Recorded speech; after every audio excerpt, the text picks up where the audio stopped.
Earn content tuh apa sih sebenarnya? Sebenarnya earn content itu adalah konten-konten di luar konten yang kemudian kita push melalui own channel brand. Kalau misalnya itu terlihat dibuat-buat, orang akan lihat ya ini mah brand konten lagi gitu. Sebenarnya earn content ini bisa di-boost nggak sih Mbak? Bisa banget. Gimana tuh Mbak caranya?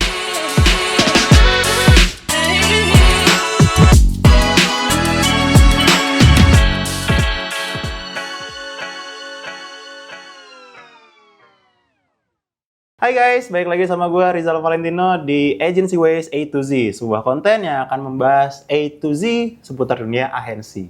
Bersama kita sudah kedatangan manusia paripurna yang tidak hanya cantik, pintar, dan juga berpengalaman di bidangnya. Kita sambut, beri tepuk tangan yang meriah untuk Mbak Ica. Halo. Aduh, hidungnya terbang. Saya tangkap Mbak. Iya, boleh Mbak perkenalkan diri Mbak? Halo, aku Kariza, aku social manager di Bersen. Hari ini hadir untuk marketeers. Oke, nah hari ini kita akan membahas soal earn content dari KOL gitu kan. Nah Mbak, pertanyaan pertama nih, earn content itu apa sih sebenarnya?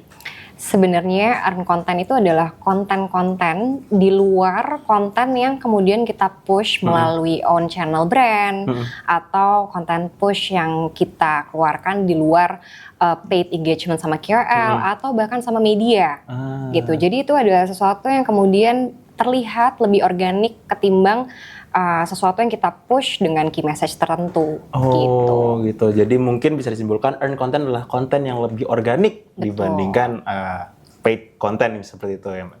Nah, untuk earn content sendiri Mbak, itu kan tujuannya untuk bangun trust gitu ya, karena mungkin bisa lebih jujur. Nah, ada nggak sih Mbak tips and trick buat earn content ini bisa jadi lebih membangun persepsi bahwasannya sebuah brand atau produk ini lebih terpercaya gitu di mata masyarakat gitu?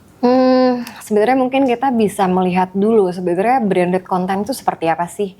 Biasanya branded content ini adalah konten-konten yang dipush sama brand untuk mereka kemudian ada kepentingan narasi tersendiri gitu. Misalnya mereka punya promo sesuatu atau mereka punya service terbaru, ada service-service feature yang harus dikomunikasikan gitu. Sedangkan kalau earn content sendiri adalah kita mencoba memberikan experience kepada teman-teman KOL bahkan atau teman-teman media juga bisa untuk mereka kemudian experience dulu. Dan kemudian apapun yang mereka katakan di dalam konten itu adalah valid. Kenapa? Karena itu adalah experience mereka. Kita nggak bisa mendikte mereka harus ngomong apa. Karena kemudian kalau misalnya itu terlihat dibuat-buat, orang akan lihat ya ini mah brand konten lagi gitu. Sedangkan kalau misalnya teman-teman KOL atau teman-teman media gitu, mereka ngelihat kita pakai sebuah produk, kita ngelihat mereka pakai itu daily, oh ternyata barangnya dipakai ya, nggak cuman sekali posting, atau mereka pakai service tertentu, oh ternyata service ini sebenarnya kayak gini ya, experience-nya seperti ini ya, gitu. Jadi itu di luar dari semua agenda dari brand yang diharapkan untuk keluar, gitu. Jadi mungkin by brand konten sendiri itu yang kita lebih objektifnya sendiri itu adalah awareness. Iya. Sedangkan dengan earn content apa yang diharapkan adalah experience. Nah karena experience itu kemudian bisa meyakinkan orang untuk mencoba, gitu sih. Oke, keren juga berarti konten-konten organik ini bisa untuk meyakinkan orang gitu, lebih terasa lebih otentik untuk mencoba sebuah produk baru gitu. Nah Mbak, tadi kan ngomongin soal KOL gitu kan Mbak. Nah sedangkan kontennya itu organik. Lebih efektif mana sih Mbak sebenarnya ketika kita brand mendapatkan sebuah earn content yang organik itu berasal dari KOL atau dari kayak misalnya pengunjung yang datang ke satu event atau yang bener-bener bukan siapa-siapa tapi bikin konten soal brand tersebut ngeluarin produk apa gitu misalnya. Itu kedua hal itu kemudian bisa jadi penting sih. Karena kita harus mengakui bahwa setiap orang dari kita tuh sebenarnya punya influence tersendiri terhadap circle kita masing-masing.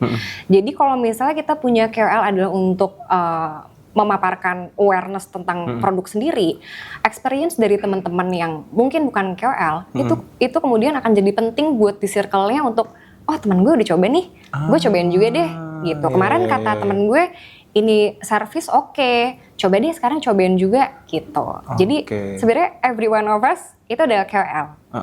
Hanya mungkin tidak punya followers sebesar teman-teman. Oh gitu, jadi kita semua adalah KOL guys. Cuman beda aja sama Kubis, Mbak. Betul. Iya. Nah, jadi Mbak lanjutin soal KOL tadi ya. Kan biasanya kalau ada produk launching dan sebagainya itu biasanya brand itu kasih storytelling dulu gitu kan. Soal produknya dan lain sebagainya gitu. Nah, sebenarnya seberapa penting sih Mbak storytelling ini diberikan di awal sebelum KOL buat konten untuk mendapatkan earn konten yang diinginkan oleh sebuah brand gitu? Jadi pasti setiap produk launch itu adalah akan ada pemaparan tentang produk itu tersendiri. Jadi biasanya ada dari produk marketingnya gitu ya. Mereka akan cerita ada apa sih di dalam produk ini, fiturnya apa, kelebihannya apa, benefitnya untuk konsumen apa gitu ya.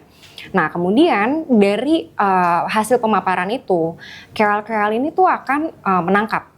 Mereka akan menangkap, terus karena KOL ini adalah orang-orang yang sangat mengerti audiens mereka seperti apa, mereka akan memfilter informasi itu, terus mereka cari sebenarnya apa yang paling penting buat audiens gue, gitu. Makanya kemudian mereka dari hasil mereka melihat produk, dari hasil mereka melihat paparan dari brand, mereka akan mencari angle yang paling cocok untuk audiens mereka. Jadi tidak ada konten yang salah atau benar. Justru konten itu akan sangat resonate dengan audiens masing-masing yang justru kita coba tuju gitu. Jadi pemaparan produk tetap penting karena sebelum mereka membuat konten, mereka tetap perlu informasi itu sih. Oke, jadi yang penting adalah POV gitu ya, malah POV dari masing-masing KOL ini untuk jadi intimate gitu dengan target audiensnya seperti itu. Nah, Mbak, kalau misalnya kita lihat sekarang-sekarang ini kan banyak Gen Z gitu kan yang kepo gitu, kayak pengen tahu tuh mungkin bukan soal produknya doang, tapi sekarang tuh banyak menjamur konten behind the scene gitu, kayak misalnya behind the scene launching produk ini dan sebagainya. Sebenarnya seberapa penting sih Mbak konten-konten behind the scene untuk mempromosikan suatu produk gitu? Oke, mungkin aku kasih contoh ya. Aku punya experience kita launching sebuah produk baru gitu. Di launching sebuah produk baru ini, kita bikin photoshoot dan video shoot dengan seleb, dengan investasi yang udah pasti dari produksi sendiri udah cukup besar.